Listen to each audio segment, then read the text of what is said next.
So it starts with identity. Am I being the person that I need to be to actually carry out the strategy I have laid out? Am I committed, right? Am I going to be relentless around this? Like, what are the characteristics I need to embody? Another thing is to really check our beliefs and the stories we tell ourselves about our reality. And we can change our beliefs. So we need to recognize the things that are holding us back and shift those. And then strengths. Michelle and I are really avid proponents of working from your strengths. So when you think about your action strategy, it needs to be strength-based. Don't be trying to get yourself to do something that is not a strength. And then habits. And habits are critical to the whole process, because when we get our habits and sometimes our habits are unconscious, right? And we're not even aware of some of our habits, and we have what we have because of our habits, and we have what we don't have because we're not doing the things, right, that would get us those things. So habits are a big aspect of this too. And we really help people think about.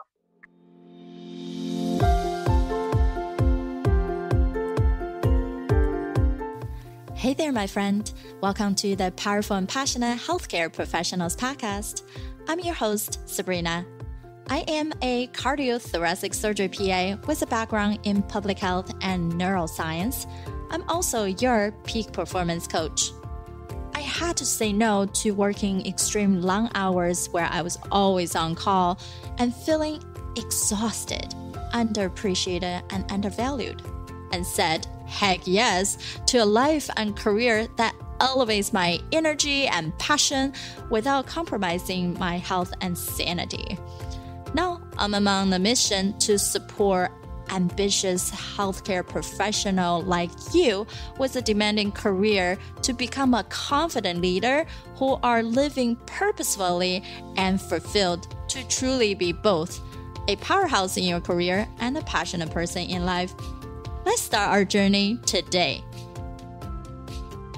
Hi, everyone. This is Sabrina, your host for the Powerful and Passionate Healthcare Professionals podcast. And today we have two amazing ladies here with us, and we're going to talk all about healthcare leadership, your well-being, and how it's really impacting us from an organizational level. So without further ado, we have Tracy Christopherson and Michelle Troseth. They are the co-founder of Missing Logic. And they help healthcare organizations and healthcare leaders combat burnout through the power of a framework-driven approach founded on polarity intelligence. The core of their work is leading healthcare organizations through transformational changes that result in the best place and give and receive care for leaders to live their best life, both personally and professionally. And I think that's a major theme for everything that I talk about on this show. And that's why we have different topics ranging from your professionalism, your career path, your financial intelligence, your physical health, and now also mental well-being, as well as relationship and all the fun stuff that make who we are. So without further ado, ladies, please tell us more about who you guys are. How did you come to this place that you're so passionate about helping healthcare leaders? Oh, thank you, Sabrina. We are so excited to be here. And yes, we're very aligned in our many different approaches to have a passionate work life and a personal life. So I am Michelle, and actually Tracy and I have been working together for over 30 years. Now, it's hard to believe, but it's been that long. And we have worked across North America with healthcare organizations, helping them to become the best places to give and receive care. And the core of our work is really about work cultures and helping every practitioner to be the best they can be, as well as the organization, because it's equally important. And I'm Tracy, and Michelle's a nurse, and I'm a respiratory therapist. And you just have to know, we met at hospital orientation. So we were in a large auditorium, and there was probably over 100 people in that auditorium orienting that day. And they did the stand up and shake the hand of the person behind you. And there I was. And we like to say we've been shaking hands ever since. So we worked together as clinicians at the bedside. And then as we, kind of evolved as leaders, we worked together in a hospital. And then we worked with healthcare organizations all across North America, creating those healthy healing work cultures as members and leaders in large global companies. And I really think, we've always had kind of this awareness of the need for leaders to be supported. From our perspective, leaders are the linchpin in an organization. And if the leaders aren't strong, the organization won't be strong, and neither will, right, the clinicians that they are serving. And they're there behind every clinician lifting them up. So, we've seen over the years that leaders have faced the same challenges over and over and over. When you work with hundreds of organizations, you see the patterns. So that's kind of what sparked our passion a little bit. Yeah, that's amazing that you guys started from, hey, we're just all starting from the same place and found that passion of you have a common ground. So when did that blossoming, like you two came together, you've been working for so long for each other, and you just thought, hey, there's a missing piece. There's a missing gap in what we're seeing. Well, truth be told, we actually went from healthcare organizations in our hospital role to companies to moving all the way up. And we were working for a global company. We were both leaders in a big global company. But we started doing legacy planning years in advance. We were planning our escape.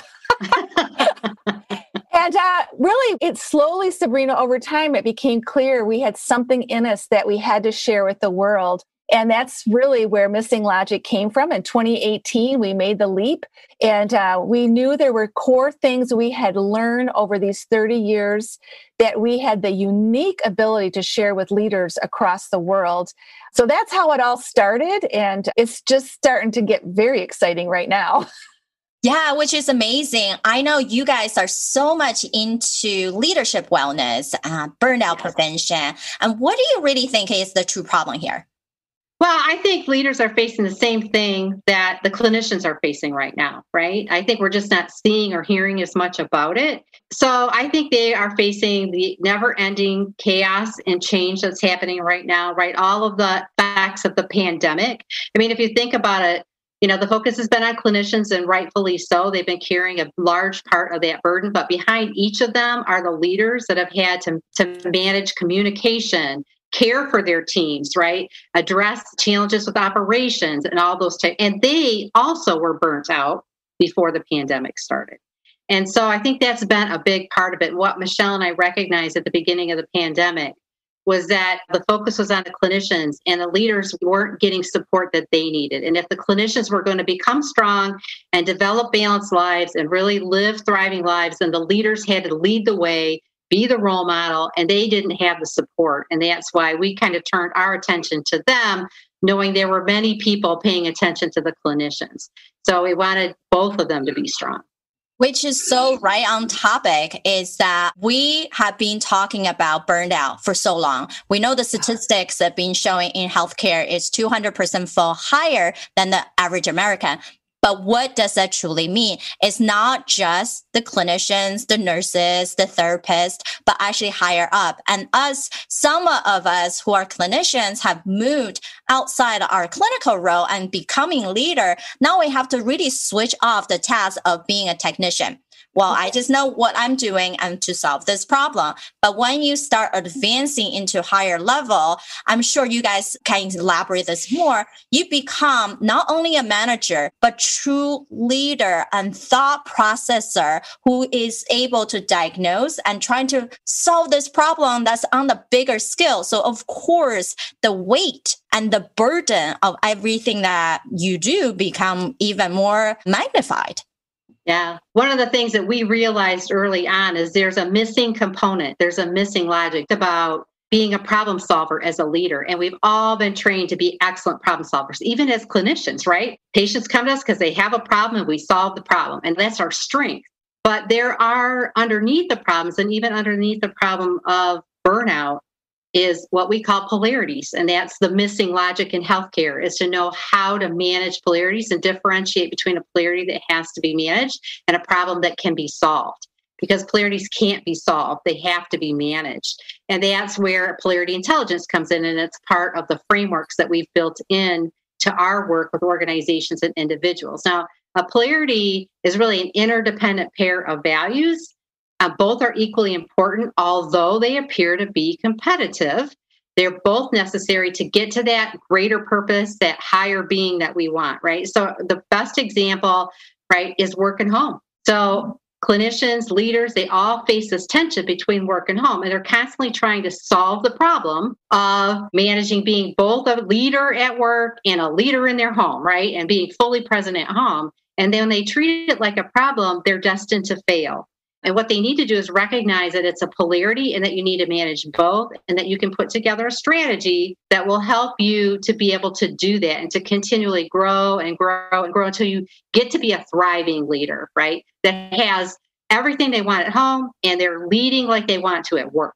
And that's kind of our secret sauce in the work that we do. And what we bring to leaders is to help them to understand how to make this differentiation, and then how to create a blueprint, kind of an action-packed strategy for managers on a day-to-day basis and making it easy. Right. It's that blueprint that people didn't ever thought to have or even thought it's possible. So now you're seeing that it is a polarity. Why going against what it cannot be changed? How can we be more resourceful now, right? Find the tools, people like you, to be able to solve this problem instead of being stuck, right? I talk a lot okay, so for you to have that double win, we don't want to always thinking about the stress part, the not managed part. We actually just wanted to get to the next potential, next level. So then we can actually be able to sustain in there and not going to have this emotional roller coaster. Exactly. Yeah. And so many leaders that we work with, when we share this with them, it's like a fresh perspective because it's never been presented to look at it in this light, in this lens. And we're kind of, after a while as leaders, it's work-life balance doesn't exist because they think it has to be 50-50 all the time. Or lately, the big buzzword is work-life integration, but you can't integrate work and your home. They are two separate, interdependent values, as Tracy said. So when they realize that and they have this now proven strategy with the blueprint and they know they have to take dual action on both, and they can course correct and they realize it's a dynamic movement with the energy, with this polarity. It's like so enlightening to them. We just were on a call today with someone that went through one of our work-life balance boot camps in the past, and she's like, it was so helpful. Yeah, she just really loved it. Yeah. And then we add, polarity intelligence is one aspect of it. And that is a part of the dynamic balance effect framework, because that's what we're after. We're after this dynamic balance where you've got this movement, right? It's not half here, half there. It's dynamic. But we also include aspects, around just mindful choices. So like living intentionally and making choices specifically, right? Personal alignment as well. And being aligned with your actions and your purpose and your mission. So, that's another aspect of this as well. Which is really cool. Is you're taking as a whole package. I also mentioned to my clients, those are who has the private practice in a very similar way as an organization leader. Yes, they're a smaller scale, but they are also needed to remove some of the extra hat that they shouldn't be wearing. And when you step into your home environment, it should be a definitive line that you have reset, because it doesn't matter how much support we're getting from our family or our significant other, from our kids. But if we bring in that stress, that work, you are showing them that you're not present with them. You are carrying out, transferring this negative energy from your work to your house environment. So they don't deserve to be showing up less than how you are doing with your coworkers, for your organization, and for these patients that you're taking care of. So to be fair, you need to have a different system. So I would love it for you ladies to share what are in these dynamic system that you're having. What are some of the tips that you can give us? I think there's some really key aspects. And one is, once you have your blueprint, you really have to have the mindset that goes with it, or you're not going to implement the things that you need to implement. So it starts with identity. Am I being the person that I need to be to actually carry out the strategy I have laid out? Am I committed, right? Am I going to be relentless around this? Like, what are the characteristics I need to embody Another thing is to really check our beliefs and the stories we tell ourselves about our reality. And we can change our beliefs. So we need to recognize the things that are holding us back and shift those. And then strengths. Michelle and I are really avid proponents of working from your strengths. So when you think about your action strategy, it needs to be strength-based. Don't be trying to get yourself to do something that is not a strength. And then habits. And habits are critical to the whole process, because when we get our habits, and sometimes our habits are unconscious, right? And we're not even aware of some of our habits. And we have what we have because of our habits, and we have what we don't have because we're not doing the things, right, that would get us those things. So habits are a big aspect of this too. And we really help people think about how they can implement habits as a part of their strategy, because when we have unconscious habits, it makes everything automatic and easy. And so it's not difficult to make that delineation when I walk in the house, because this is my habit. I put my phone over here, I put these things aside, and now I'm fully present, right? So you got to create the habits that make it happen. Yeah, and the other thing I would add is just the power of community. So when we work with healthcare leaders in groups and cohorts, they learn so much from each other, and they're really hungry for connecting with colleagues that are going through the same thing they are, but they don't talk about these things at work, or they don't talk about them in professional groups. So that's been another very effective strategy. Right. You guys have tapped in so many things, and I just love these topics. So community, the last thing Michelle said, we have to have the right people in our corner and really say no to the people that should not be in our circle. Because why having people who don't inspire you in your circle? Then it's what? Now a circle is a cage. And also Tracy mentioned that your strength. I found that so many leaders was search for additional degrees, certification. I have all this yearly experience. I should be da. Okay, calm down. What can you learn from all this year's experience? And just bring out the best strength. What you can bring to the table is so uniquely different than everybody else's. So find out that desires on your own strength can actually progress so much better than feeling like, oh, I just needed to implement, adopt, seeing new things, flashy stuff, right? And it's crazy sometimes to think that way. And then also Tracy mentioned that it's a system. It's a repetitive habit that we have to do, because even just Hardy's compound effect, that book specifically talk about anything that's small steps, right? And then when you do it over and over again, and when you compound other people's time, energy, knowledge, and resource, then we can create something amazing in such a short amount of time. Mm-hmm. Exactly. Absolutely. Definitely. Yeah. It's never one thing. There's no silver bullet to this. And that's what Michelle and I realized early on. We had a number of experiences and worked with a number of different individuals. It was kind of a combination of strategies. And that's where we came up with that dynamic balance effect. And then we've kind of brought the whole thing together for leadership teams. So we've been working with individual leaders, but now we're taking this to leadership teams and healthcare organizations. So you don't only strengthen the individual, but you strengthen the leadership team. And again, it brings that level of community in a much deeper way, because they need to be aware of what each other is experiencing, and they can support each other. And so we're really excited about that. Yeah. And I love it that we are talking about this topic. And I feel like this is endless of things, of benefits from how much that one person up on top can create something dramatic and significant for everybody else. So that's why it has to start from that individual. And instead of thinking, how do we create this big thing to change the whole organization? And then you're actually trying to bite off such a bigger piece of pie than thinking about something small and doable. So that's why I love you guys for the system that you have created. It's difficult for us to be always on top, always know what we need to do. And that's why we do assessments. And I even ask all the speakers to do a quick whole life assessment to find out, is there any unexpected roadblock that you could have in your life, and what are the strengths you can tap into? So ladies, when you guys saw that assessment, what are some of the thoughts that pop up to you? And when you saw the result of your life wheel, is that pretty similar to what you expected? Is there anything that you would change at this moment of your life? Well, first of all, thank you for that. And Tracy and I, we're kind of assessment gurus ourselves, so we loved it.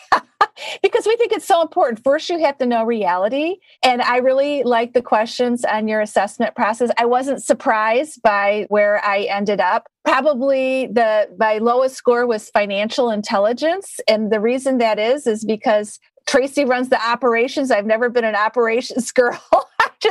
So it's like, yeah, but everything else just fit right where I thought where it was going to land. And I could see my progress. I've been very intentionally working on my health and well-being and my habits of exercise. And so it made me feel good too, because I know it would have looked a lot different, 2 years ago. Yeah, I would agree. I would agree with Michelle. No surprises. I think it's a very thorough assessment. So I did appreciate that. And I've done something similar in the past. So I could really see even how just, you got to walk your talk. So I can see how doing living the work that we do, right, has really helped me to really be fairly high in most of the areas. I think my biggest challenge was in the social life, quality of life. And I think a lot of that just had to do with COVID this last year and being isolated and not being able to be as social. And some of it is also being intentional about, from a work-home balance, about having time to be with others. And so I think I learned a little bit more about, that's probably an area of growth for me, is to really make the time to be with other people now that we can be, so I'm excited about that. So thank you. Yay. Thanks, ladies, for sharing. And thanks for being so honest with all of us. And then I think that's a one major part about being leaders too, right? Just like yes. Brene Brown have always taught us that being authentic us, and it's okay. We're not going to get everything, but the more we can assess, we can pivot, we can be resourceful. It's all good. Oh, yeah. That's we like to say we're master at pivoting. We are. Amazing. I know we can talk about for hours, but people is going to want to talk to you guys individually and then to look up more about all the amazing work that you do. So how can they find you? Oh, they can go to our website, missinglogic.com. And we also have a podcast, Healthcare's Missing Logic podcast. So we'd love for people to follow us there. And yeah, so those are the two main places where people can find us. They could get us on LinkedIn as well, under Missing Logic, and personally. Yes, LinkedIn is such an amazing platform that I feel like many people haven't tapped into enough. And from its Google searchable, first of all. So make sure you have a decent profile. It's definitely a key thing. And then we have plenty of episodes on those already. And I love it that you ladies can spend the time with us here today. And for everybody, please go check out their podcast, contact them individually, check out missinglogic.com. So all the amazing work that they are doing to optimize your performance as a healthcare organization leader so that you can be the best of you to create the amazing impact for the patients, for your colleagues, for everyone around you. So thank you everyone for listening in. Please leave a review on iTunes. We will appreciate you, and subscribe to our channel. Until next time, bye-bye. Bye. Thank you, Sabrina. All right, my friend. How did you love this episode? Make sure to subscribe to our show so you can continue to build your positive intelligence for that beautiful mind of yours to live powerfully and passionate. I know this is just the tip of the iceberg. You probably have a lot more questions on actually how do I implement those things into my own life? Well, this is the solution. Joining us inside the private Facebook group, go to facebook.com/groups/powerful passionate, where I go live weekly to answer any questions that you have and continue to put more resources for you to help you to get to that point. You can be both powerful and passionate, where you're no longer working on any mundane work and truly focusing on the things that matter. You can be both powerful and passionate, where you can overcome any mental roadblocks keeping you from success. You can be both powerful and passionate, where you feel energized from the moment you woke up to the time you go to bed. Join me, and together we can create a life where you can be both powerful and passionate.